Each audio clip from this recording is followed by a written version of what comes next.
क्या और भी लोग थे? जी जी, तो भवानी जैसे ही और डिटेल्स आते हैं फिर आपसे जुड़ेंगे। फिलहाल आगे बढ़ते हैं। ये हादसा इतना भीषण था कि वहां हड़कंप मच गया। हादसे के बाद वहां अफरा तफरी मच गई, लोगों की भीड़ जुट गई, घायलों को तुरंत अस्पताल ले जाया गया है, जहां पर मुख्यमंत्री अशोक गहलोत ने कहा है कि पूरी तरह से इस घटना की पड़ताल होगी और जिसकी भी गलती है और जो भी गलती है उसको छोड़ा नहीं जाएगा।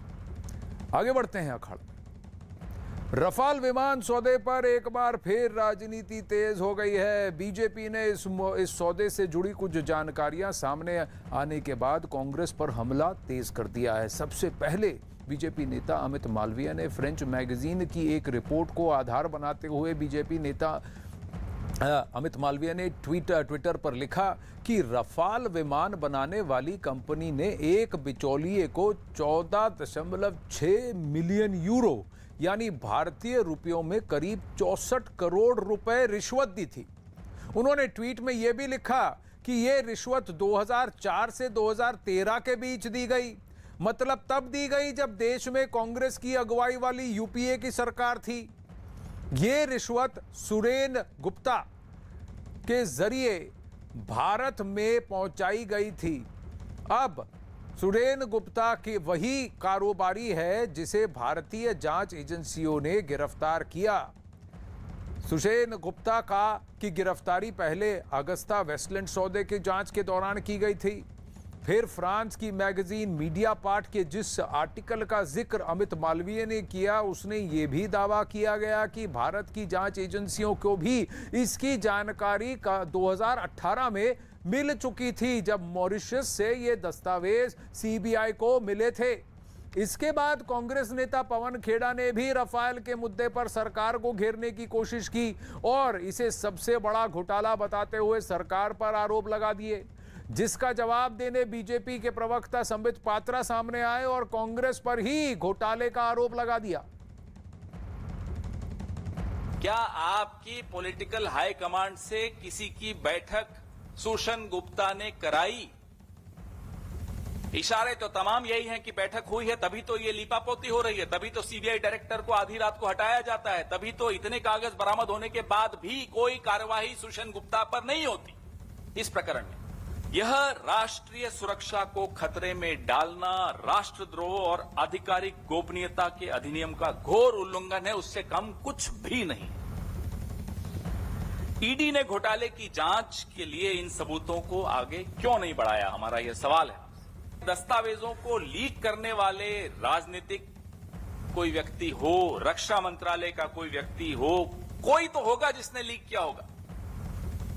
मिनट्स ऑफ द मीटिंग है, नेगोशिएशन टीम की आंतरिक कागज हैं, जो पत्र यूरोफाइटर ने अरुण जेटली जी को लिखा था, अति गोपनीय पत्र है। वो तमाम चीजें एक दलाल के पास आपको मिलती हैं और आप कोई एफआईआर नहीं करते, कोई एक्शन नहीं लेते। आप हमें बताइए आपने क्या एक्शन लिया इन सब के खिलाफ? बहुत बड़ा घोटाला हुआ और कालखंड यूपीए की सरकार की रही है, कांग्रेस की सरकार की रही है। आज राहुल गांधी, शायद वो हिंदुस्तान में नहीं है, मैंने अभी अखबारों में पढ़ा शायद वो इटली में है। इटली से राहुल गांधी जवाब दें। जो भ्रम फैलाने की कोशिश राहुल गांधी और उनकी पार्टी ने इतने वर्षों तक किया है, आज ये खुलासा हुआ है कि उन्हीं के सरकार के कालखंड 2007 से 12 के बीच में ये कमीशन खोरी हुई है और मिडिल मैन का नाम भी सामने आया है। 10 वर्षों तक ये जो नेगोशिएशन हुआ है, ये एयरक्राफ्ट के लिए नेगोशिएशन नहीं हो रहा था, ये कमीशन के लिए नेगोशिएशन हो रहा था कि कितना कमीशन चाहिए। आज ये सामने आया है।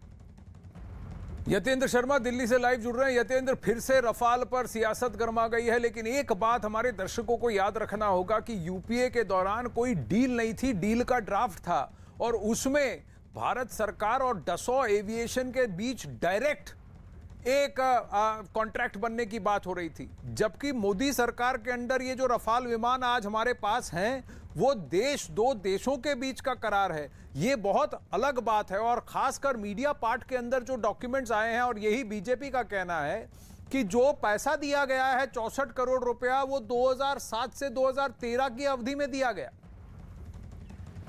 देखिए, बिल्कुल बीजेपी प्रवक्ता संबित पात्रा ने यही पलटवार किया है और उनका साफ तौर पर आरोप है कि ये डील के अंदर डील का मामला है, कमीशन के अंदर कमीशन है, यानी कि डील के अंदर डील होती है लेकिन फिर भी इसके बावजूद डील नहीं की जाती। और जो डॉक्यूमेंट्स आए हैं, जो फ्रांसीसी मैगजीन मीडिया पार्ट के माध्यम से जो सबूत आए, उसमें साफ है कि 2007 से 2012 के बीच में कमीशन खोरी का मामला है। यानी कि उस समय यूपीए की सरकार थी। संबित पात्रा ने साफ तौर पर कहा कि उल्टा चोर चौकीदार को डांटे, क्योंकि आरोप राहुल गांधी हमेशा से मोदी सरकार पर लगाते रहे, लेकिन अब जब खुलासा हुआ है तो वो उन्हीं की सरकार के समय का, यूपीए की सरकार उस दौरान थी। और सबसे बड़ी हैरानी उन्होंने साफ तौर पर कहा कि कमीशन ऑफ परचेज इसमें नहीं दिखाई दिया, लेकिन कमीशन ऑफ एग्रीमेंट जरूर दिखाई दिया। और सबसे बड़ा कमीशन खाने का आरोप, यानी कि 40% कमीशन खाने का आरोप इन डॉक्यूमेंट्स के माध्यम से बीजेपी प्रवक्ता संबित पात्रा ने लगाया। उन्होंने कहा है कि विश्व रिकॉर्ड इस दौरान राहुल गांधी, सोनिया गांधी और उनकी सरकार ने बनाया है।